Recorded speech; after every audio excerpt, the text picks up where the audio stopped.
Live from Fargo and serving you on TV, online, and on the go. This is Valley News Live at 5.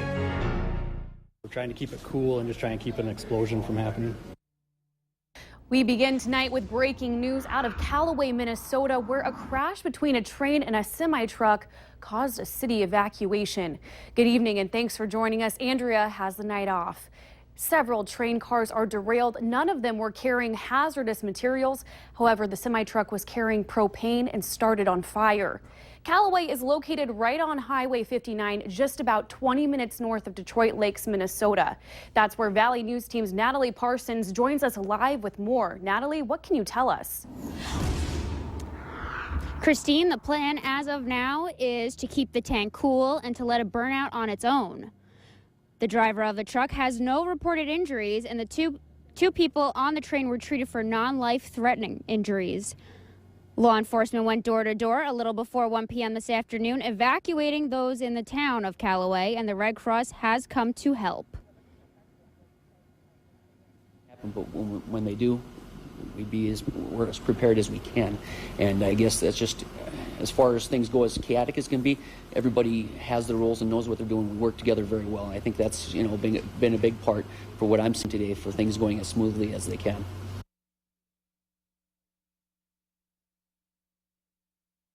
Along Highway 59, your north detour is going to be Becker County Road 14, and your south detour is going to be Becker County Road 26.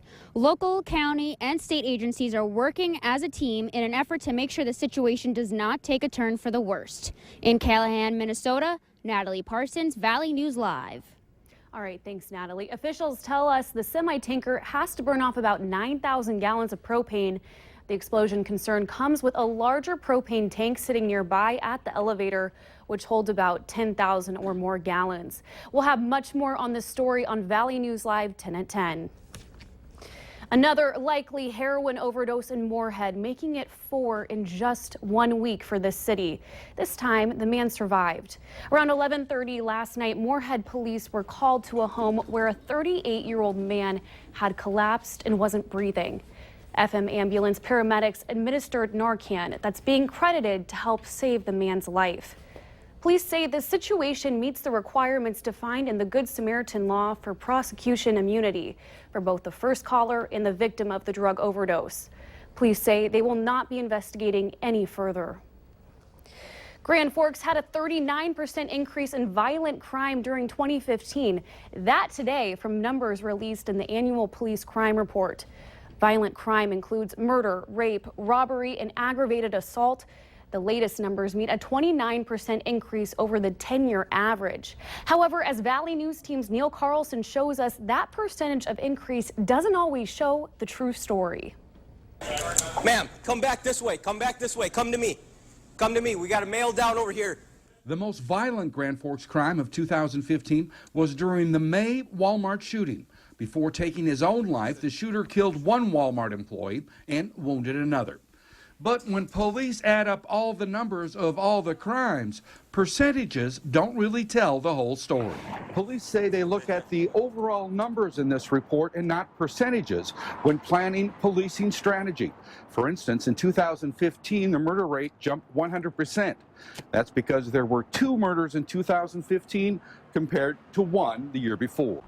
And while the number of aggravated assaults jumped 36%, there were actually 29 more assaults in 2015. So that larger number could lead police to conduct more patrols around bars to prevent bar fights. We're using a crime mapping program to help us identify areas of town where perhaps additional attention should be spent.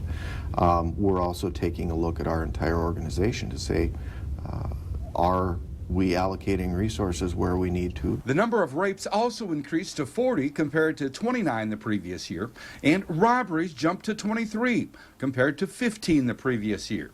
And while we remember violent crime, and police say that's where their efforts are concentrated, police say the reality is that most crime in Grand Forks is not violent crime.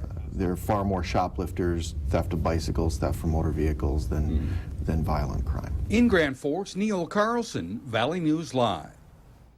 The biggest increase in citations from Grand Forks police were parking tickets. The number of parking tickets issued jumped from 73% to nearly 16,000 in 2015. The sun is shining with light winds, but are these conditions here to stay? Let's go ahead and check in with Chief Meteorologist Hutch Johnson. Hutch. Thank you so much. It does look like we'll get to enjoy some more pleasant spring-like weather across the valley, and a look at temperatures shows it's delightful outside in most locations. 50 for Fargo, 54 in Jamestown. Look at Bismarck. It's nearly 60 degrees there. Some other temperatures of note across the region. Fergus Falls, 46. War Road even warming up to a beautiful 45-degree day. As we take a look elsewhere, Wahpeton, Breckenridge in the Southern Valley in the mid-40s right now, while Wheaton is enjoying 50 degrees. Park Rapids, you have 47. We have clear skies. We're between weather-making systems right now. We're going to hold off on too much change, although we'll see increasing clouds. Temperatures will stay in the 40s for the next 3 or 4 hours before succumbing to the 30s. A south wind will keep us warm tomorrow, but we also have some change to talk about. Snow for some, rain for others. I'll tell you how much you can expect in your neighborhood here in a few moments. All right, thanks, Hutch. North Dakota State is under the bright lights of the national media once again as the Bison football team hosts their annual Pro Day. Multiple national media outlets and as many as 18 NFL teams joined Carson Wentz and his former teammates today at the Fargo Dome. Valley News Live sports director Beth Houle was there as well as and joins us with more. Beth? Thanks, Christine. My 6th NDSU Pro Day today, and this one by far the biggest. All 32 NFL teams were credentialed, but weather troubles across the country, of course, prevented many from attending. Current and former Bison turning out to support their teammates. 10 Bison in all worked out today, along with players from UND, Concordia, and Jamestown. Standard testing was followed by position drills. Then Carson Wentz took center stage and began a 65-throw routine that showcased his athleticism and arm strength.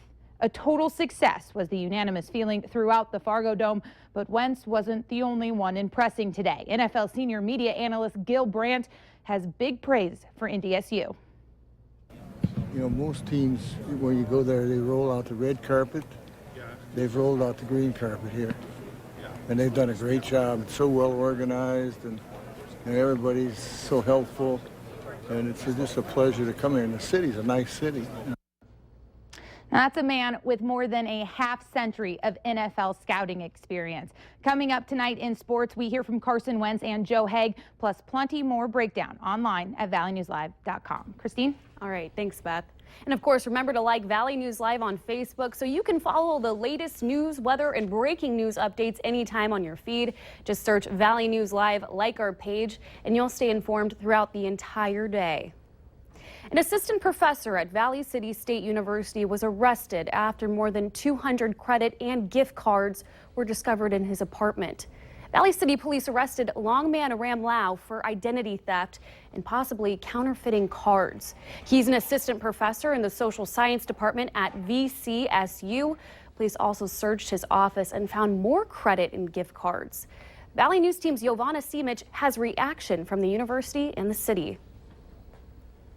The small university in Valley City has been rocked by a scandal. I think we were all a little shocked, but also a little saddened. We're a small, close-knit community, and everyone knows everybody else. An anonymous person sent Valley City Police a picture of a stack of credit cards with different names on them, leading police to the apartment of an assistant professor at VCSU. Here's what police found in Longman Ram Lau's apartment: multiple computers, credit cards, and other electronic devices that may have been used by Lau to counterfeit the cards. Hopefully find out what he was doing with these cards, how he got them.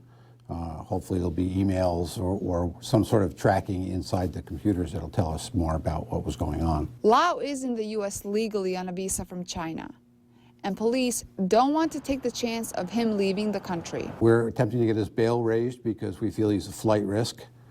He's here in the country on a visa. So the federal government is interested in that part of it. Lau came to VCSU in the fall of 2012.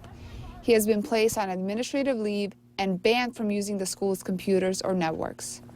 While it's a surprise to the university, it will put their students first. Our business is educating is providing education, and we're going to continue to do that. With multiple people being victims of card scams, both the police and university have this message. We thought it would be a good idea to remind people to make sure that they do look at their financial statements and report any irregularities to the appropriate authorities. Giovanna Simic, Valley News Live.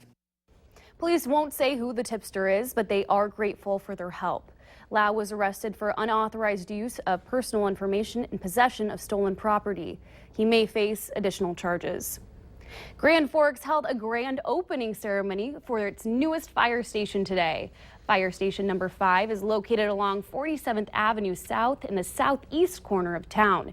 It's expected to reduce response time to 911 calls in that area of town from 7 to 8 minutes to 4 to 5 minutes. 12 firefighters will work out of the new station, which goes into service Sunday morning.